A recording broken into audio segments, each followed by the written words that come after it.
يا ترى في حياتك سلطعون واحد ولا أكتر؟ ولا يمكن محظوظة وما عندكيش ولا واحد؟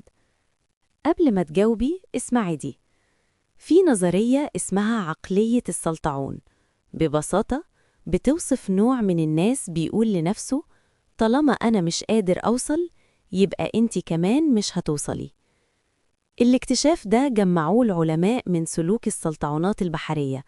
لما واحد منهم يحاول يهرب من الدلو بدل ما يساعدوه يشدوه لتحت، كلهم يفضلوا محبوسين ولا واحد ينجو. والمؤسف السلوك ده بنشوفه كل يوم حوالينا، في شغل، في علاقات، في ناس كنا فاكرينهم قرايب أو أصحاب ويطلعوا بيحاولوا يقللوا من نجاحك، يحبطوكي أو يمنعوكي تكبري، مش لأنك غلط، لكن لأن نجاحك بيفكرهم بضعفهم. ليه بيعملوا كده؟ علشان مفيش عندهم حجة ولا أداء ينافس ولا جرأة تواجه. وجودك الناجح بيكشف تقصيرهم، وده بيوجع.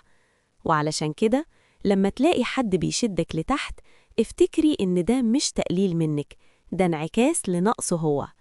فالسؤال الحقيقي مش عندك سلطعون في حياتك، السؤال هو هتسمحيله يشدك لتحت ولا هتكوني أكثر قوة وتقاومي أي سلطعون؟